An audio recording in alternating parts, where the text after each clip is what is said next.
Hello, namaste and welcome. So someone just told me yesterday कि sir chapter number 13 start कर दो. So here I am, right? I'm starting chapter number 13. Without wasting your time, let's jump into the chapter number 13, right? So 13 number का आपका जो chapter है ना, that's about the audit of different types of entity. पहले थोड़ा base समझ लो इसका कि आपने chapter number 1 to 9 plus 11 में सारा जनरल ऑडिट समझा. वो जनरल ऑडिट के बाद चैप्टर नंबर 12 और चैप्टर नंबर 13 जो है उसमें स्पेशलाइज्ड कॉन्सेप्ट ऑफ ऑडिट है. तो it's basically called as applied audit, right?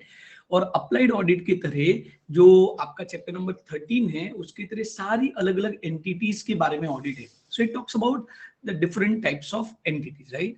तो if I bring you to my chart book over here which I have prepared for you people.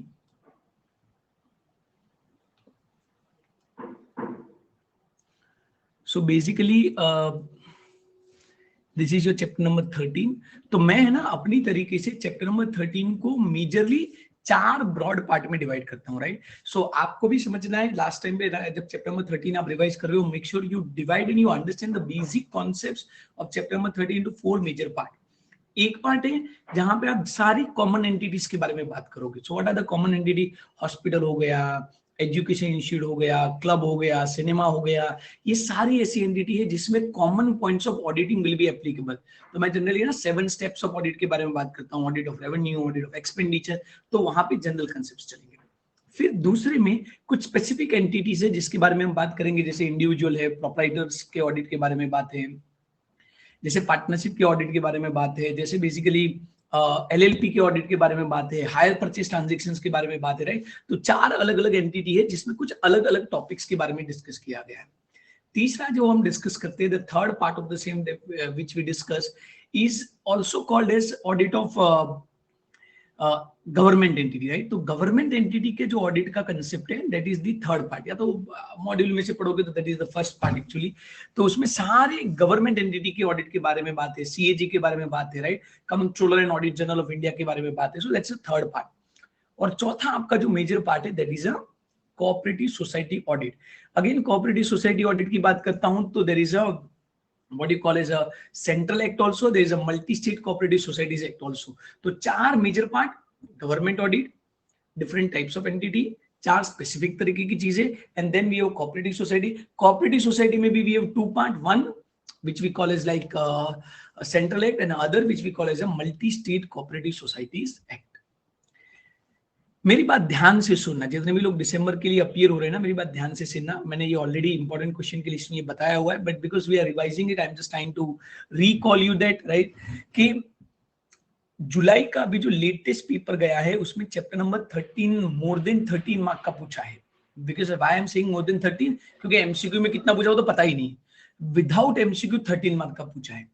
तो मेरा personal prediction ये है कि बैक टू बैक इस exam में, दिसंबर एग्जाम में, they are not going to ask more than 5 to 7 marks. Regular marks इसका रहेगा, एक्स्ट्रा ऑर्डिनरी मार्क्स नहीं रहेगा. तो इसमें से आप इंपॉर्टेंट क्वेश्चन करना, बिकॉज अदरवाइज ये चैप्टर बहुत लंबा है. It's huge chapter, more than 60-70 page का चैप्टर है, 4 टॉपिक है, 25-30 से ज्यादा बड़े बड़े क्वेश्चंस हैं, and there are lot many things. So don't go for doing everything, right? मैं अभी आपको जो सिस्टम बताने वाला हूँ, सिस्टम की तरह जो डिफरेंट टाइप्स ऑफ एंटिटी, उसके कॉमन पॉइंट्स याद रख लो, गवर्नमेंट एंटिटी उसका मेजर स्ट्रक्चर याद रख लो, इंपॉर्टेंट क्वेश्चन कर लो, और आपका चैप्टर नंबर 13 हो गया. So do not give so much of your time in chapter number 13 because it's a lengthy chapter and there is a fair possibility कि उसमें से ओवरऑल क्वेश्चन आपके कम आएंगे. That's my assurance to you, right? So are you all with me? Just give me thumbs up. Give me thumbs up if you are all with me. We are going to start chapter number 13, and the very first part of chapter number 13 is basically the government audit, right? The very first part of the chapter number 13 is government audit. So I'm bringing you to the government audit. मैं आपको government audit पे लेके आ रहा हूँ.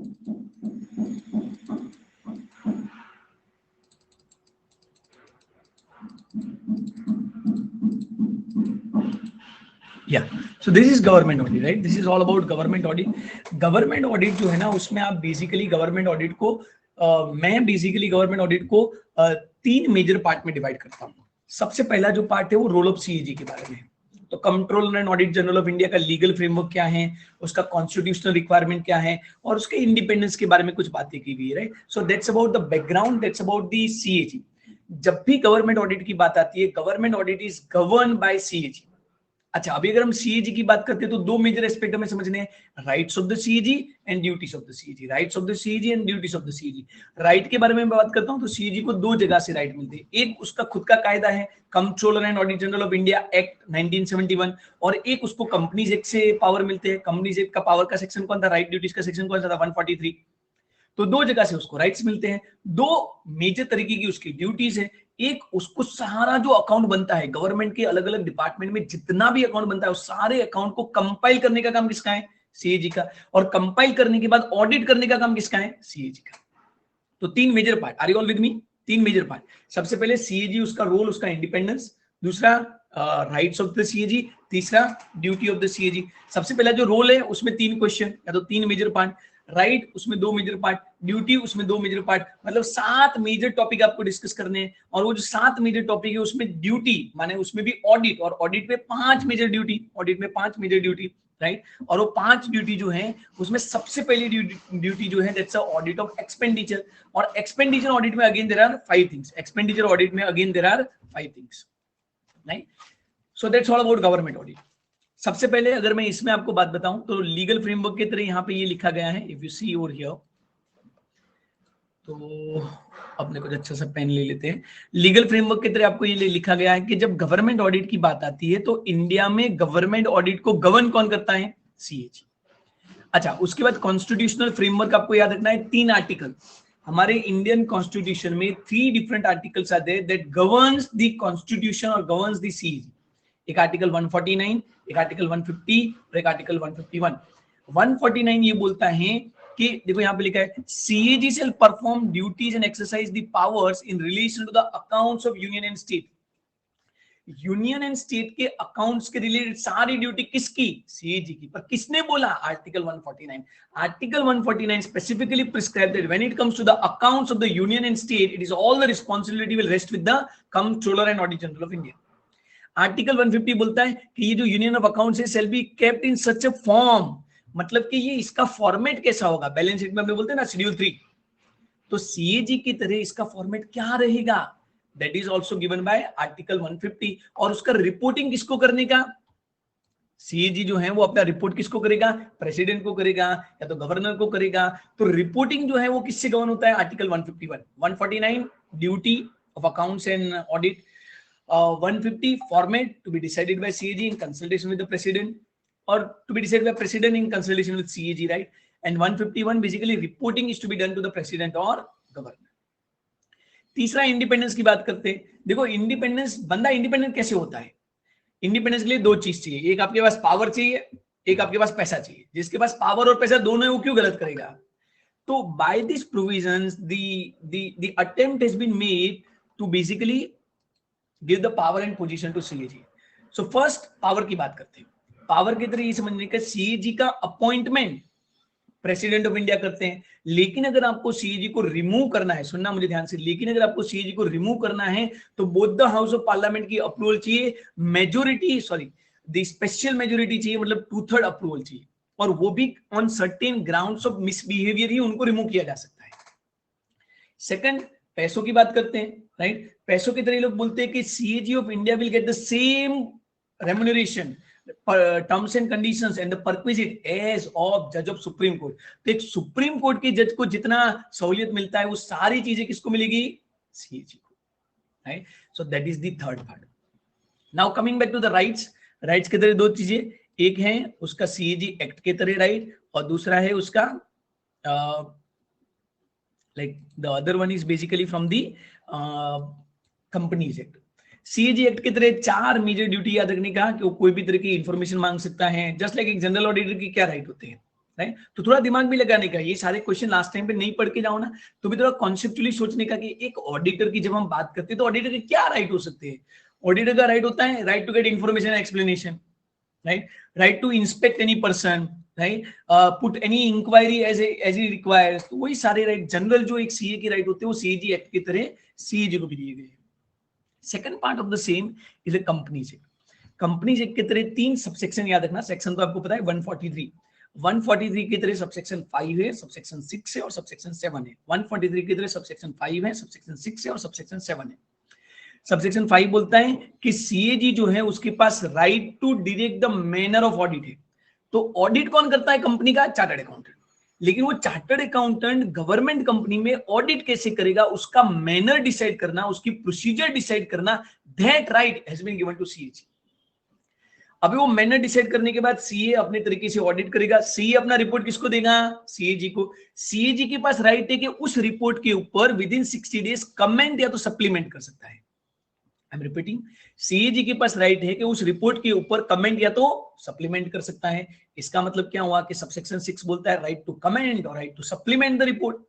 और तीसरा जो है 143 सबसेक्शन 7 जो बात करता है टेस्ट ऑडिट। तो जो सीए रिपोर्ट करके आया है वो रिपोर्ट सही है कि नहीं, ऑडिट सही है कि नहीं, उसको ऊपर ऊपर से चेक करवाना, किसी और बंदे को बोल के या तो उसको खुद को बोल के कि भाई मेरे को बता इतना इतना हुआ है कि नहीं है। तो टेस्ट ऑडिट का राइट भी किसके पास है? सीएजी।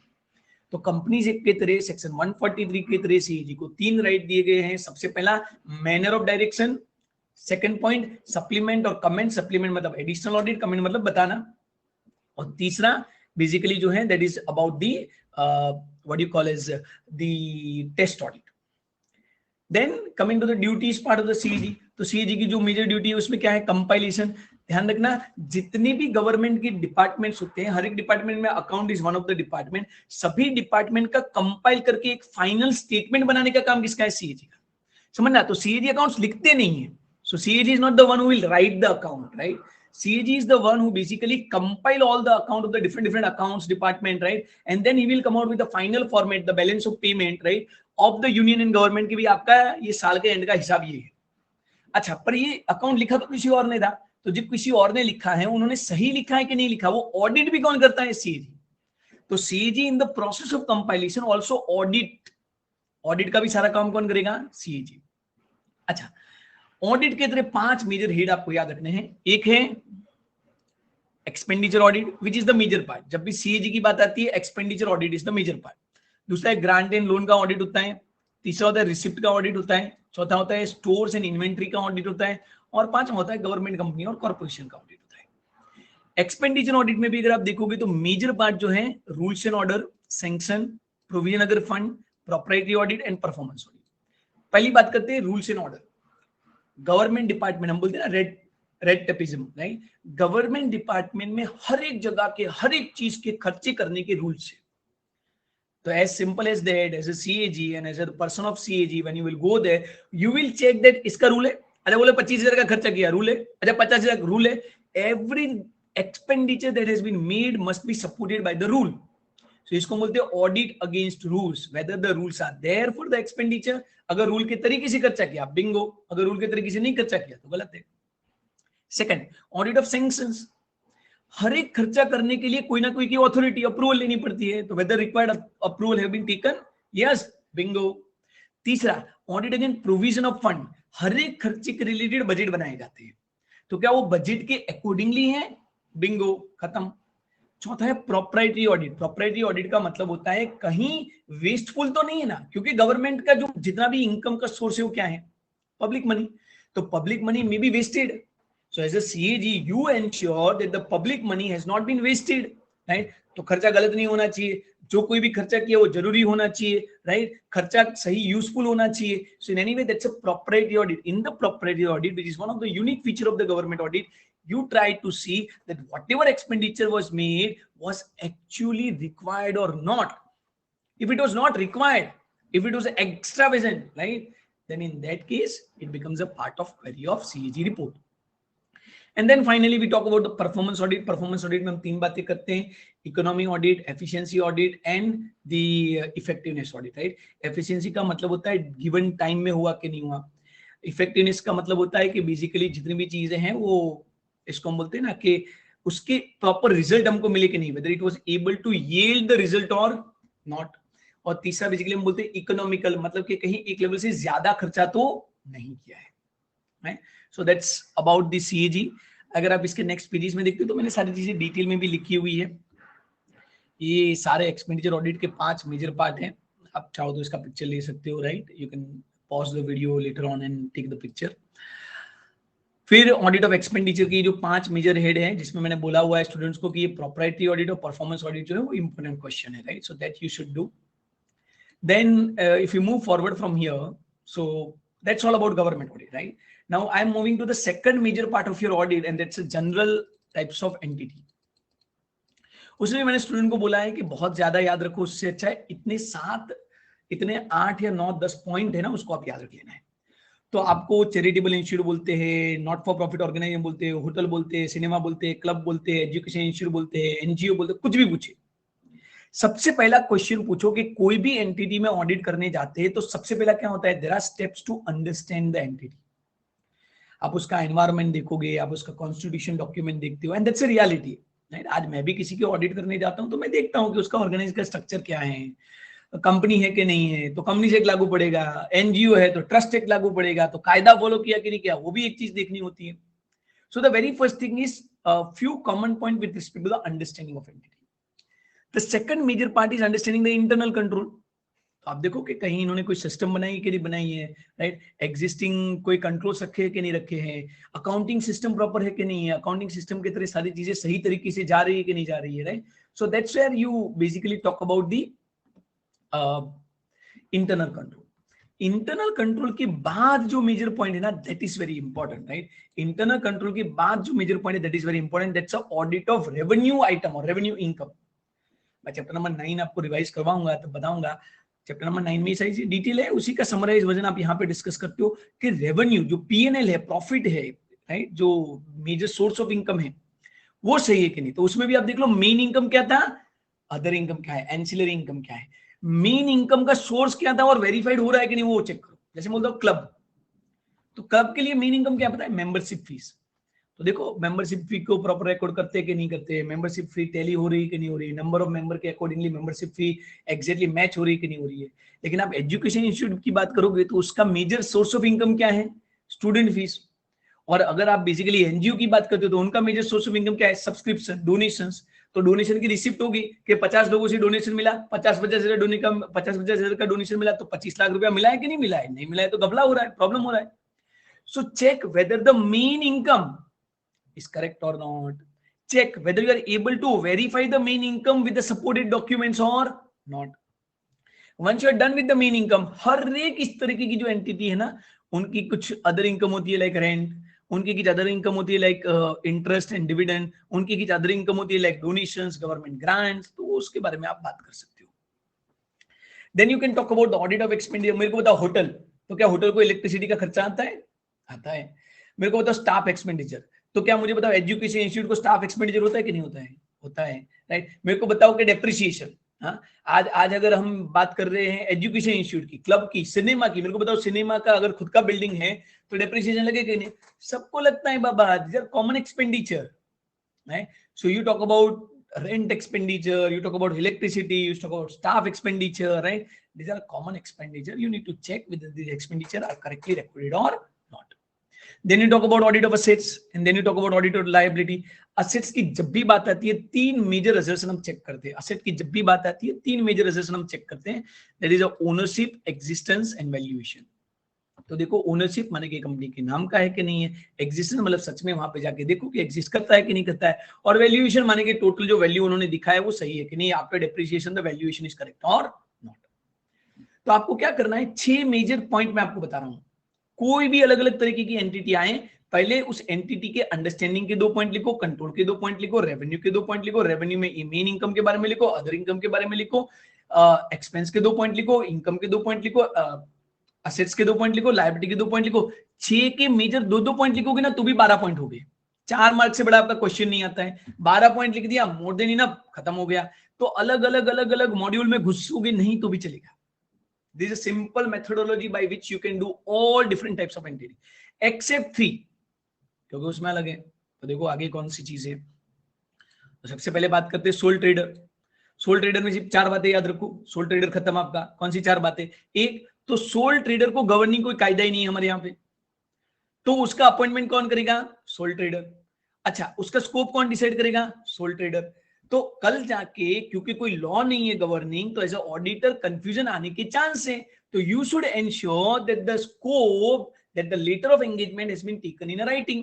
4 बातें कर लो, सोल ट्रेडर का ऑडिट खत्म हो गया। लीगल रिक्वायरमेंट कुछ भी नहीं, अपॉइंटमेंट कौन करेगा? Soul trader. स्कोप कौन डिसाइड करेगा? Soul trader. क्योंकि डिफाइन नहीं है, आपको क्या करना चाहिए? Agreeing the terms in writing, खत्म, सोल ट्रेडर का ऑडिट खत्म।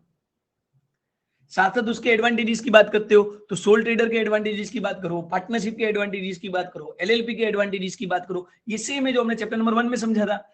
एज एनी एंटिटी ऑडिट क्यों करवाएगी, या तो ऑडिट करवाने का क्या फायदा है, तो ये तो दिल में होना चाहिए। हाँ, कोई भी पूछे ना तो उसको पर्ची दे देना है, ये this has to be in your heart.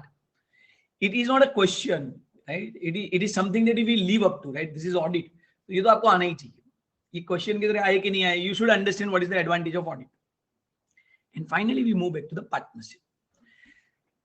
मैंने पिछले साल जो आईएमपी का लिस्ट दिया था ना, उस लिस्ट में बोला था कि एलएलपी का क्वेश्चन आएगा। वो लिस्ट अभी भी पब्लिक डोमेन में है, जुलाई का पेपर देख लो, एलएलपी का क्वेश्चन आया है। और इस बार भी मैं आपको बोल रहा हूँ कि there is a fair possibility के एलएलपी का क्वेश्चन आएगा। इंपॉर्टेंट क्वेश्चन की लिस्ट में या तो मस्ट क्वेश्चन में एलएलपी होगा, राइट।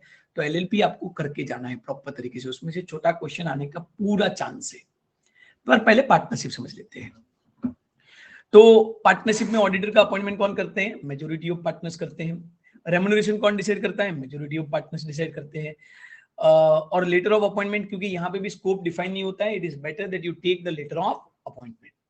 अच्छा, अभी जब आप ऑडिट शुरू करोगे तो जनरली आप कभी भी पार्टनरशिप का ऑडिट शुरू करते हो ना, तो आपको पार्टनरशिप एग्रीमेंट राइटिंग में ले लेना है और पार्टनरशिप एग्रीमेंट की क्लॉजेस देखनी है। So the first and the foremost thing that you look into in the partnership audit is the partnership deed, because one of the section of the partnership act says that the partnership is totally governed by the partnership deed. So as an auditor, my responsibility is to check whether the deed has been properly complied or not. So that's about the partnership, right? And then finally we have partnership audit. तो ये आपका one of the good question है, right? जहाँ पे सबसे पहले तो again आपका लेटर कंफर्म कर लो, क्योंकि रूल्स डिसाइडेड नहीं है, better you take the letter of confirming. Minutes book check कर लो, पार्टनरशिप एग्रीमेंट सही है कि नहीं वो चेक कर लो, एग्रीमेंट की तरह सारी चीजें हो रही कि नहीं हो रही वो चेक कर लो, right. Books of account properly reasonable है कि नहीं वो चेक कर लो, इंटरेस्ट ऑन पार्टनर किसी का गलत नहीं हो रहा है वो चेक कर लो, right, there is no prejudicial interest to any of the partner. Income tax की प्रोविजन फॉलो की है कि नहीं कर रही है वो चेक कर लो, और verify the profit and loss are divided among the partner in proper ratio. So partnership audit is a good point जो आपको करना चाहिए। Then we move back to the LLP audit. LLP audit को मैंने 7 या 8 मेजर पार्ट में divide किया है। सबसे पहले मेंटेनेंस ऑफ अकाउंट्स।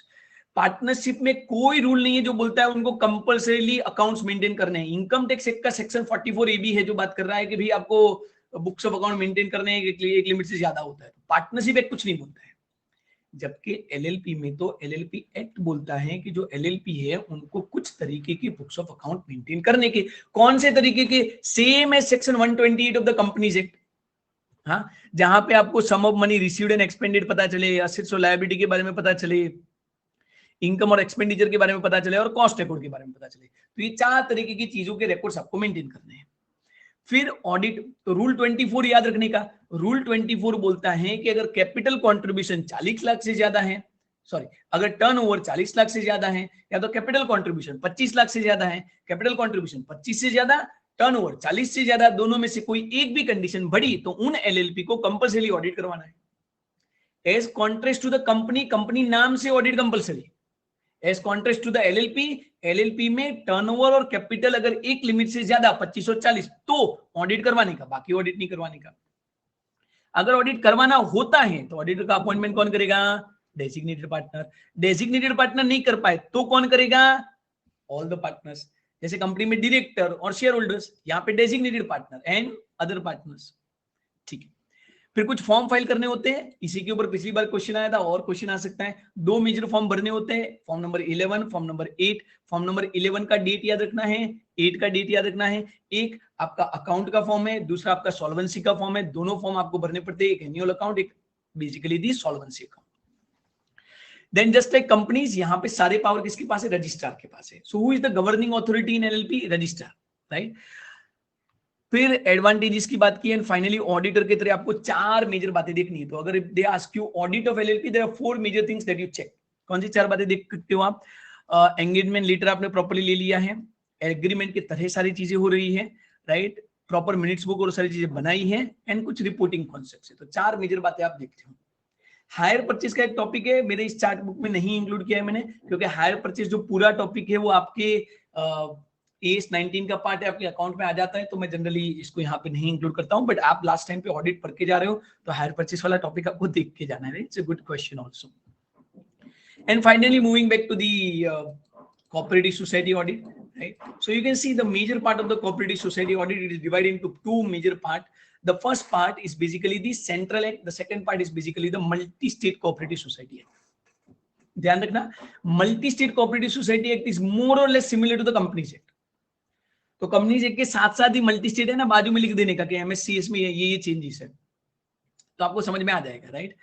तो एमएससीएस इज मोर और less with regard to the Companies Act, but the majority part that we want to discuss and that they ask is basically the Central Act. Central Act different भी है, Central Act में कुछ बातें भी आपको समझनी है. Central Act की तरह the main part is that it is governed by the registrar. Section 17 है जो बोलता है ऑडिटर की अपॉइंटमेंट कौन करेगा? रजिस्ट्रार. रिपोर्ट किसको देने का? रजिस्ट्रार. कोई कुछ चीज प्रॉब्लम होती है तो सारा गवर्निंग अथॉरिटी कौन? रजिस्ट्रार. तो एक्चुअली सेंट्रल एक्ट में the governing part is the registrar. अच्छा, अभी सेंट्रल में भी हम तीन मेजर पार्ट डिस्कस करेंगे. So we are going to discuss three major things into the central act. कौन सी तीन चीजें? एक तो हमें सेंट्रल एक्ट समझना पड़ेगा, क्योंकि बिना कायदा समझे ऑडिट कैसे करोगे. So first we will understand the central act. Second, cooperative society के कुछ स्पेशल फीचर समझेंगे हम. तो कुछ चीजें जनरल चीजों से अलग होती है. 4-5 पॉइंट है जो अलग है, बाकी तो उसमें भी सेम होता है. कोई भी एंटिटी में कुछ चीजें तो हमेशा कॉमन रहती है. एंड फाइनली हम तीसरे पॉइंट में इसकी बात करेंगे रिपोर्टिंग पार्ट के भी. ये जो सेंट्रल एक्ट की तरह जो सोसाइटी है उसका रिपोर्टिंग कैसे होता है. जब हम एमएससीएस में आएंगे तो उसमें फिर से 4 बातें करेंगे. कौन सी? एक उसका बुक्स ऑफ अकाउंट. तो मैंने आपको बोला बुक्स ऑफ अकाउंट की जब भी बात आती है कंपनीज एक्ट का सेक्शन 128 का रेफरेंस लेने आएगा. सेकंड, हम उसके ऑडिट की बात करेंगे, तो इसको मैंने बोला कंपनीज एक्ट के चैप्टर नंबर 10 के साथ कंपेयर कर सकते हो, राइट? जहां पे उसके क्वालिफिकेशन की बातें हैं, अपॉइंटमेंट की बात है, पावर ड्यूटीज की बात है और रिपोर्ट की बात है. देन ये दो कंसेप्ट हैं जो अच्छे हैं, जिसके ऊपर से सेपरेट क्वेश्चन आ सकता है. One is a special audit, other is a inquiry and inspection. 2 questions जिसमें से सेपरेट क्वेश्चन आ सकते हैं. स्पेशल ऑडिट सेंट्रल गवर्नमेंट के द्वारा होता है एंड इंक्वायरी इंस्पेक्शन दोनों सेम है, बट वो रजिस्ट्रार के थ्रू होता है. सो क्विकली मूव ऑन करेंगे, राइट? सबसे पहला है introduction and other reporting part is there, right? This is right. तो जैसे मैंने आपको बोला कि सबसे इंपॉर्टेंट पार्ट क्या है? रजिस्ट्रार. तो सेक्शन 17 की तरह the governing body is registrar. Qualification of auditor याद रखना है. तो ये यहाँ पे चीजें अलग है कि सिर्फ सीए ऑडिट कर सकता है, ऐसा नहीं है. कोऑपरेटिव सोसाइटी का audit can be done by other person who is qualified to be like diploma person है, जिसने कोऑपरेटिव सोसाइटी में ऑलरेडी काम किया हुआ है. ऐसे लोग भी इसका ऑडिट कर सकते हैं, right? Books of account maintain करने हैं तो आपको पता है जब भी बुक्स ऑफ अकाउंट की बात आए, minimum books of account section 128 की तरह. मुझे बताओ ये लोग अगर ज्यादा बुक्स ऑफ अकाउंट रखना चाहे तो रख सकते हैं? ऑब्वियसली भी, ज्यादा करने में कौन मना करता है. मैं आपको बोलूं कि आप चार्ट बुक कर लो, ज्यादा मॉड्यूल करना चाहते हो, रेफरेंस बुक भी करना चाहते हो, कुछ और भी करना चाहते हो तो करो ना बाबा, ज्यादा में किसी को प्रॉब्लम नहीं है. Then restriction on share holding. एक सिंगल बंदा कोऑपरेटिव सोसाइटी में 20% से ज्यादा शेयर होल्ड नहीं कर सकता है. Other cooperative society can, but a single person, an individual cannot hold more than 20% shares into the cooperative society. Restriction on loan, तो यहाँ पे लिखा है it states that the registered society shall make a loan to the person or shall not make a loan to the person other than the member. As a society आप सिर्फ और सिर्फ member को लोन दे सकते हो. Loan देने की बात I only member. Hello, loan देने की बात आई ओनली मेंबर. लोन लेने की बात I only other than member. देने की बात आई ओनली मेंबर. लोन लेने की बात I only other than member. फिर उनका जो पैसा होता है ना वो सेक्शन 29 की तरह और सेक्शन 32 की तरह ये जो फंड से आप कुछ ही जगह पे इन्वेस्ट कर सकते हो. जैसे दूसरी कोऑपरेटिव सोसाइटी है, गवर्नमेंट कंपनी के शेयर्स है, इंटरेस्ट फ्री सिक्योरिटीज है, जहां पे आपका पैसा डूबे नहीं, ऐसी जगह पे ही आप इसको क्या कर सकते हो? इन्वेस्ट कर सकते हो. देन आपको हर साल अपने प्रॉफिट में से कुछ पैसा अलग रखना पड़ेगा, इसको बोलते हैं अप्रोप्रिएशन ऑफ फंड. हर साल कुछ पैसा आपको एक चैरिटेबल फंड में देना पड़ेगा, एक एजुकेशन फंड में देना पड़ता है. ये जो आपने फंड अलग रखा है उस फंड को आप सिर्फ और सिर्फ बेसिकली री इन्वेस्ट कर सकते हो. उसको आप बेसिकली डोनेशन के दे सकते हो, बट उसको आप डिविडेंड की तरह वापस ले जा सकते नहीं हो. और फाइनली आप चैरिटेबल कंट्रीब्यूशन कर सकते हो. Society you can do a contribution but not more than 10% of your profit. तो प्रॉफिट के 10% तक कर सकते हो और वो भी अप्रूवल लेके कर सकते हो. So these are some specific law provision of the Central Act 1912. Then moving forward, we are going to the special features. Special feature में भी आपको ध्यान में रखना है, एक है जो special feature that's examination of overdue debt, right, जहां पे ये होता है कि जितनी भी ये सोसाइटी होती है उनके डेट को 3 पार्ट में डिवाइड किया जाता है। सबसे पहले आप उसको क्लासिफाई करते हो, देन आप उसको रिक्लासिफाई करते हो, और देन आप उसके लिए प्रोविजनिंग क्रिएट करते हो। तो एज अ ऑडिटर आपको एंश्योर करना है कि the debts have been classified, reclassified and the proper provisions have been created for each of the debt. Overdue debt होता है तो उसका ओवरड्यू इंटरेस्ट है। ओवरड्यू इंटरेस्ट हमेशा हम कैश बेसिस पे रिकॉग्नाइज करते हैं, हम उसको मर्केंटाइल बेसिस पे रिकॉर्ड नहीं करते, तो that has to be ensured that it has actually been recognised on a cash basis, right.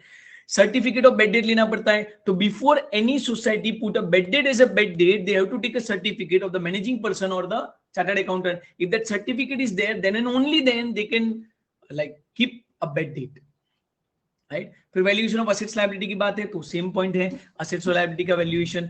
Adherence to the principle है कि उनको कोऑपरेटिव के सारे प्रिंसिपल फॉलो करने पड़ेंगे.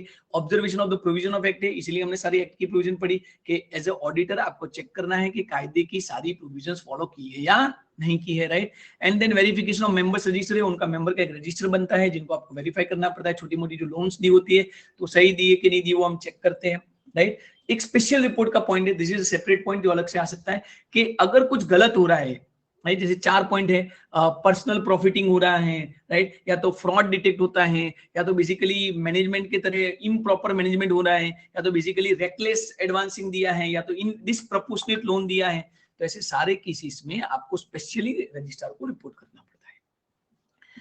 देन क्लासिफिकेशन होता है. मैं जब ऑडिटर की तरह जाता हूं ऐसी कोई कंपनी में तो सारी सोसाइटी को हमको क्लासिफाई करना पड़ता है.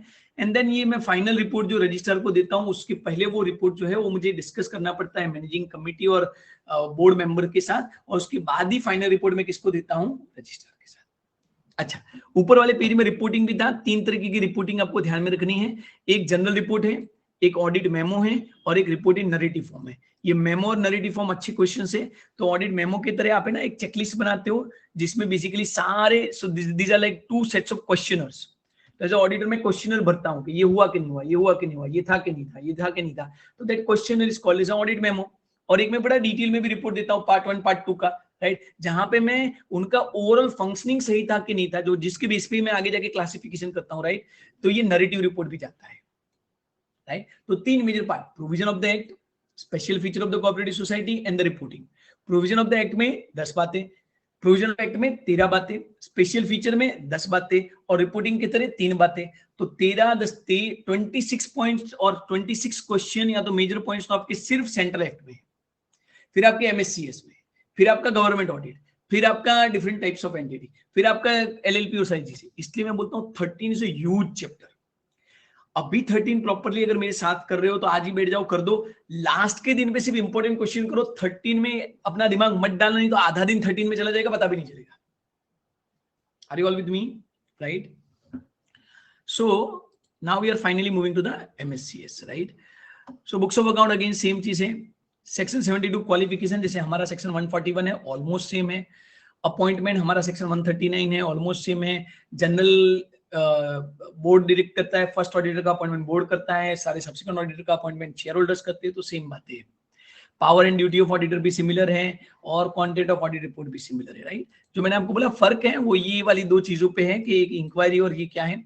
सेंट्रल गवर्नमेंट अगर ये 3 केस लगते हैं तो सेंट्रल गवर्नमेंट अपनी तरीके से स्पेशल ऑडिट करवा सकता है, और वो स्पेशल ऑडिटर भी किससे करवाएगा. मेरे को ये सेक्शन पसंद है क्योंकि लोग बोलते हैं चार्टर्ड अकाउंटेंट से स्पेशल ऑडिट करवाएंगे, right.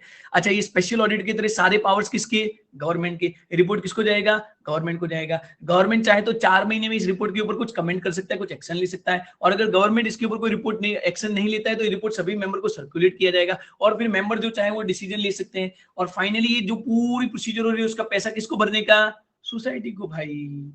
So that's the government का power. The other is about the inspection and inquiry, जहां पे रजिस्ट्रार का पावर है, जहां पे registrar proper opportunity being heard देके 15 दिन की नोटिस देके या तो कुछ इंक्वायरी कर सकती है या तो उनके बुक्स ऑफ अकाउंट इंस्पेक्ट कर सकती है, राइट. तो 15 दिन की notice is compulsory over here, right. Then register एक पर्सन को अपॉइंट करेगा जिसको हम इंस्पेक्टर बोलेंगे. इंस्पेक्टर के पास भी सिविल कोर्ट के राइट्स है, तो जैसे सिविल कोर्ट इंक्वायरी कर सकती है, लोगों को बुला सकती है, तो वो सारे पॉइंट्स यहाँ पे भी है. और वो सारा चेकिंग करने के बाद ये जो बंदा है वो रिपोर्ट करेगा. 3 महीने के अंदर रजिस्ट्रार जो चाहे वो एक्शन ले सकती है, right. So that is basically about the multi-state cooperative society, the special audit and the inquiry and inspection, right? So थोड़ा 5 मिनट ज्यादा हुआ, but within 30 minutes आपका ये chapter number 13 completed, right? Do give me suggestions, do give me comments. Are you people enjoying this? Should I continue with this? और अगर आपको कुछ और question, other चीजें हैं तो do let me know. That's end of today, right? We are keeping it over here. Thank you.